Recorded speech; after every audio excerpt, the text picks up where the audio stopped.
नमस्कार दोस्तों, आज डेट है 15 जून 2020। आइए आज के इम्पोर्टेंट करंट अफेयर को डिस्कस कर लेते हैं। हमारा सबसे पहला क्वेश्चन है, भारत के किस राज्य ने ऐतिहासिक कदम उठाते हुए लगभग 1018 शहरों, कस्बों तथा स्थानीय नामों को बदल दिया है।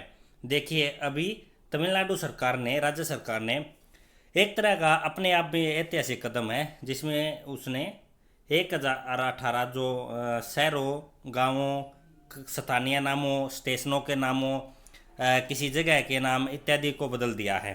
एक्चुअली इसके बदलने के, इतनी बड़ी संख्या में नाम बदलने के पीछे का क्या रीज़न है? देखिए, उसका रीज़न यहाँ पे दिखाई देता है। अब जो कोयम्बटूर है वो कोयम्पुत्तूर बोला जाएगा, वेल्लोर है वो विल्लूर को बोला जाएगा। बेसिकली जब अंग्रेज भारत में आए थे, अंग्रेज़ों के राज से पहले ये जो तमिल लैंग्वेज थी उसी लैंग्वेज के अनुसार इनका उच्चारण किया जाता था। लेकिन अंग्रेज़ों ने अपने सुविधा के लिए अंग्रेजी में इन स्थानों का अच्छी तरह उच्चारण हो सके, अंग्रेजी के उच्चारण से जो आसानी हो सके, उसी के लिए इन्होंने इन जगहों का नाम अपने अंग्रेजी भाषा के अनुसार रख दिया था। लेकिन अभी दोबारा से जो तमिल गवर्नमेंट है उसने जो इन नामों की स्पेलिंग को चेंज कर दिया। बेसिकली कुछ तो नाम पूरे के पूरे चेंज किए गए हैं, कुछ में बस थोड़ा जो स्पेलिंग है उसको चेंज कर दिया गया। बेसिकली जो एसेंट होता है ना, जो उच्चारण होता है बोलने के लिए, वो पहले अंग्रेजी उच्चारण में उनको बोला जाता था, अब उनको तमिल उच्चारण के साथ बोला जाएगा। फॉर एग्जाम्पल वेल्लोर, वेल्लोर अंग्रेजी भाषा में इसको बोलना आसान है एज कम्पेयर टू विल्लूर। विल्लूर क्या है? विल्लूर तमिल जो भाषा है उसके उच्चारण से मेल खाता है। इसी तरह कुछ और नाम है, त्रिची, तिरुचिरापल्ली। ये जो चार नाम है ये काफ़ी इंपॉर्टेंट नाम हो जाते हैं। 1018 नामों को बदला गया है। ये तो ज़रूरी नहीं है कि उन्हीं में से कुछ नामों को पूछा जाए आपसे एग्जाम में, लेकिन हाँ, ये जो चार नाम है ये काफ़ी इंपॉर्टेंट नाम है और इम्पोर्टेंट प्लेसेस हैं जो तमिलनाडु में। कोयम्बटूर को दक्षिण भारत का मैनचेस्टर भी बोला जाता है। क्या? दक्षिण भारत का मैनचेस्टर किसको बोला जाता है? कोयम्बटूर को। इसलिए ये चार नाम आप याद कर लीजिए। तमिलनाडु के बारे में देखिए और ज़्यादा देखते हैं।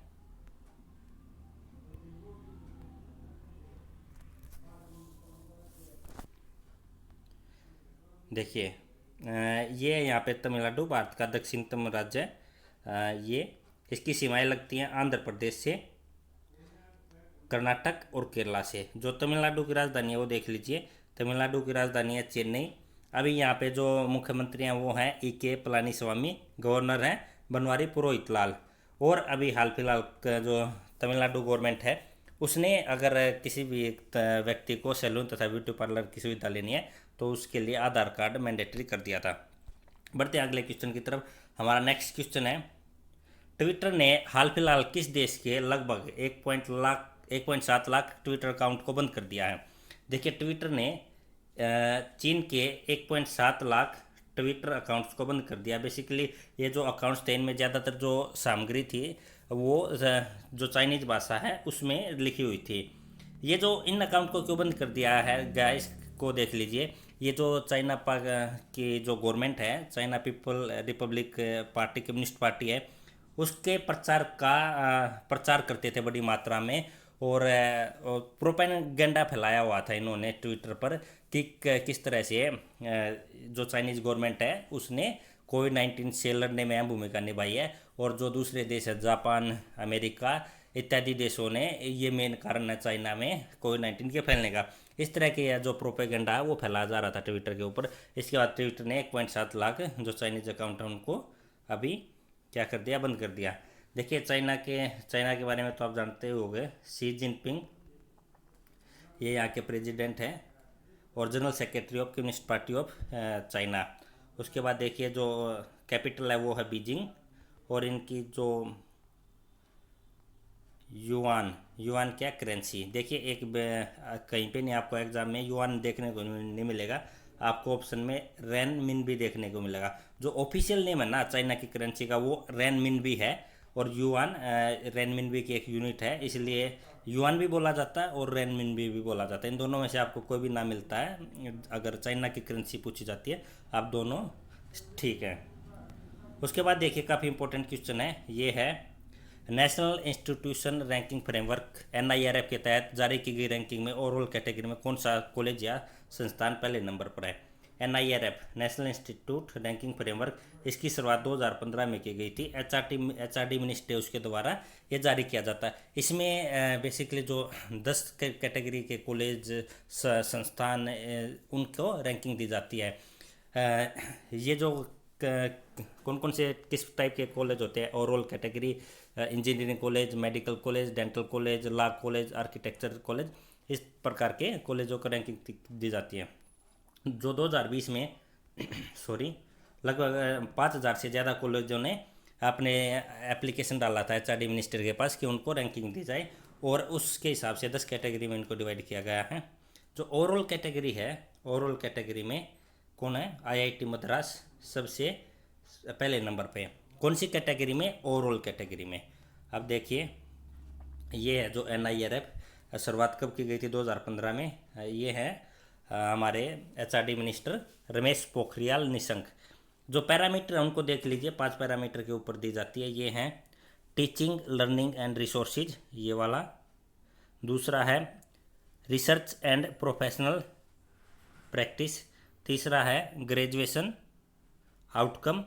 फोर्थ है आउटरीच एंड इंक्लूसिविटी, और फिफ्थ है परसेप्शन। इन पैरामीटर के आधार पर जो इंस्टीट्यूशन है उनको रैंकिंग दी जाती है। HRD minister Ramesh Pokhriyal. देखिए जो ओवरऑल कैटेगरी है उसको मैं देख लीजिए, IIT मद्रास है वो सबसे पहले नंबर पे है, IIT साइंस और ये दूसरे तीसरे 10 की लिस्ट है। आप इसको देख सकते हो वीडियो को पॉज करके। जो यूनिवर्सिटी है सबसे बेस्ट यूनिवर्सिटी कौन है? Indian institute of science Bangalore. ये क्या है? ये सबसे बेस्ट यूनिवर्सिटी है। सॉरी। देखिए कॉलेज की कैटेगरी में मिरांडा हाउस, कौन सा कॉलेज? मिरांडा हाउस दिल्ली में है, ये पहले नंबर पे है। Lady Shri Ram college for women, ये भी दिल्ली में है, ये दूसरे नंबर पे है। अगर आप बात करोगे मैनेजमेंट कॉलेज की तो IIM अहमदाबाद हमेशा की तरह पहले पे है, IIM बेंगलोर दूसरे पे है। अगर हम बात करते हैं इंजीनियरिंग कॉलेज की तो इंजीनियरिंग कॉलेज में IIT मद्रास ये ओवरऑल में भी पहले पे है, चेन्नई, और इंजीनियरिंग कॉलेज में भी पहले पे। IIT दिल्ली दूसरे एंड IIT मुंबई तीसरे पे। इस तरह से ये कैटेगरी है। आप जो पहले वाला है जो सबसे बेस्ट यूनिवर्सिटी या जो college, management college, engineering college है जिसने सबसे टॉप किया, उसका नाम आप पक्का याद रखिए, क्योंकि एग्ज़ाम में इस तरह के क्वेश्चन पक्का पूछे जाते हैं। हमारा नेक्स्ट क्वेश्चन है, सो जोधा ऑनलाइन प्लाज्मा नेटवर्क किस देश में शुरू किया गया? देखिए ऑनलाइन प्लाज्मा नेटवर्क ये इसको बांग्लादेश में शुरू किया गया है। बेसिकली जो कोविड-19 पेशेंट ठीक हो रहे हैं उनका ट्रैक रखा जाएगा, और अगर ज़रूरत पड़ने पर उनका प्लाज्मा की ज़रूरत पड़ती है तो उनसे कांटेक्ट किया जा सकेगा। ये जो इस नेटवर्क का क्या नाम है? सोजोदा ऑनलाइन प्लाज्मा नेटवर्क। इससे क्या है, जो प्लाज्मा की अगर प्लाज्मा थेरेपी अगर बांग्लादेश में उसको अप्रूव मान लिया जाता है, एक ट्रीटमेंट का के लिए सही मान लिया जाता है बांग्लादेश में, तो इस नेटवर्क के जरिए जो प्लाज्मा को इकट्ठा करने में काफ़ी आसानी होगी। बांग्लादेश की जो PM है वो कौन है? शेख हसीना। राजधानी ढाका, और जो करेंसी है वो है टका, बांग्लादेशी टका। हमारा क्वेश्चन नंबर 5 है, मर्सर के एक सर्वे कॉस्ट ऑफ लिविंग के अनुसार भारत में सबसे महंगा शहर कौन सा? Cost of living. Cost of living का मतलब है यहाँ पे लागत के हिसाब से कि अगर किसी व्यक्ति को किसी शहर में रहना है तो सबसे महंगा शहर कौन सा भारत में? तो ये मुंबई सबसे महंगा शहर है, दिल्ली दूसरे नंबर पे है, और चेन्नई तीसरे नंबर पे है। अगर हम पूरी दुनिया की बात करें तो सबसे महंगा शहर है कॉस्ट ऑफ लिविंग के हिसाब से हांगकॉन्ग, दूसरे नंबर पे अशगाबाद जो कि राजधानी है तुर्कमेनिस्तान की, तीसरे नंबर पे टोक्यो, और चौथे नंबर पे है जूरिक जो कि स्विट्जरलैंड का एक शहर है। पहले नंबर पे आप पक्का याद रखिए हांगकॉन्ग दुनिया का सबसे महंगा शहर है। भारत का सबसे महंगा शहर मुंबई, ओवरऑल कैटेगरी में यह 16 पोजीशन पे है। कौन से? 66वें नंबर पे। दिल्ली दूसरे नंबर का महंगा शहर है, विश्व स्तर पे 101वें नंबर का महंगा शहर, और चेन्नई 143वें का। हमारा 6 क्वेश्चन है, गोदरेज समूह की नई MD व CEO किसे नियुक्त किया गया? देखिए निशाबा गोदरेज को गोदरेज समूह की नई MD व CEO नियुक्त किया गया है। अश्विनी भाटिया जी को MD बनाया गया SBI बैंक का। उदय कोटक जी CII के चेयरमैन है, CII क्या? Confederation of Indian industry. और अरुण सिंघल जी इनको FSSAI food security and safety authority of India का नया हेड बनाया गया है। देखिए ये हैं, कौन है ये? निसाबा गोदरेज, जो गोदरेज समूह है, गोदरेज कंज्यूमर, उसकी ये नई एमडी मैनेजिंग डायरेक्टर व सीईओ होंगी। उसके बाद देखिए ब्रिटेन के किस शहर में हैवलॉक रोड का नाम बदलकर गुरु नानक मार्ग रख दिया गया। देखिए ब्रिटेन के लंदन शहर में एक साउथ ब्लॉक है जिसमें हेनरी हैवलॉक एक सड़क का नाम है।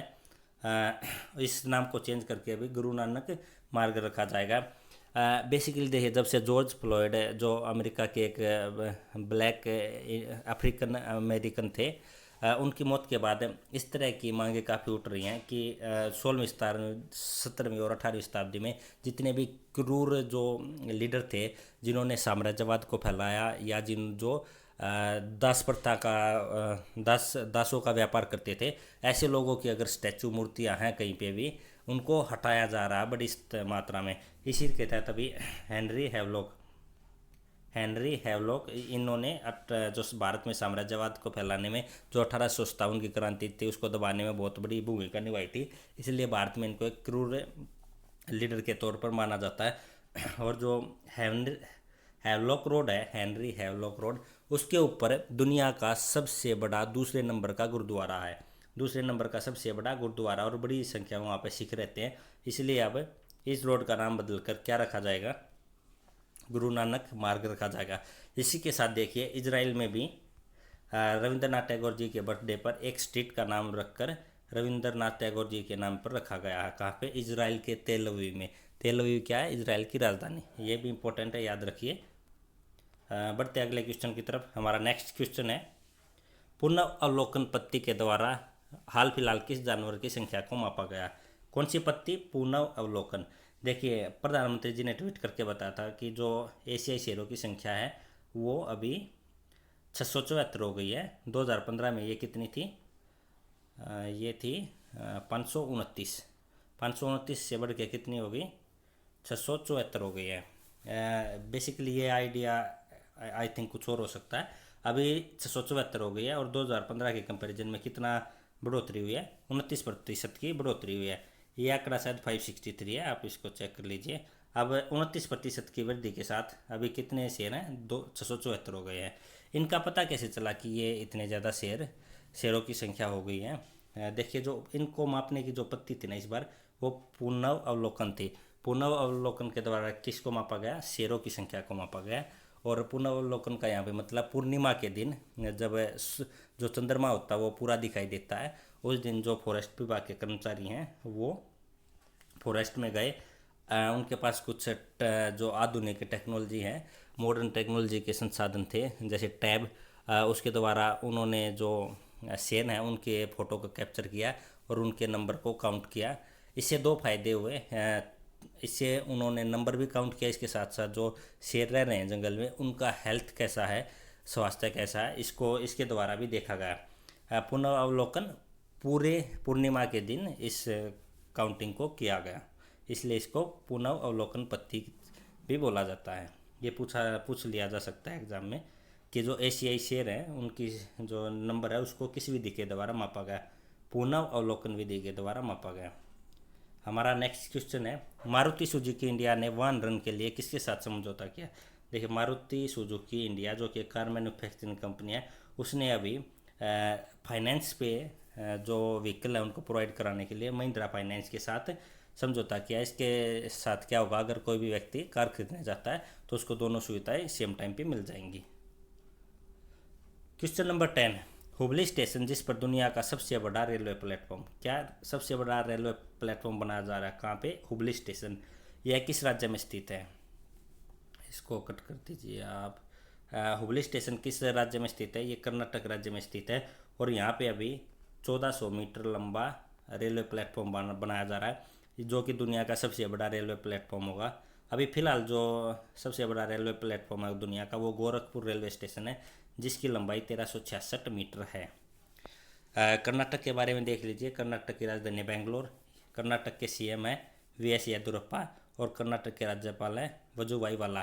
कर्नाटक गवर्नमेंट ने अभी 5वीं तक की ऑनलाइन क्लासेज पर पाबंदी लगा दी है और मेघ संदेश ऐप को लॉन्च किया गया था कर्नाटक गवर्नमेंट के द्वारा, जिससे जो नेचुरल कैलेमिटी है, प्राकृतिक आपदा, उसकी जानकारी लोगों तक पहुंचाई जा सके।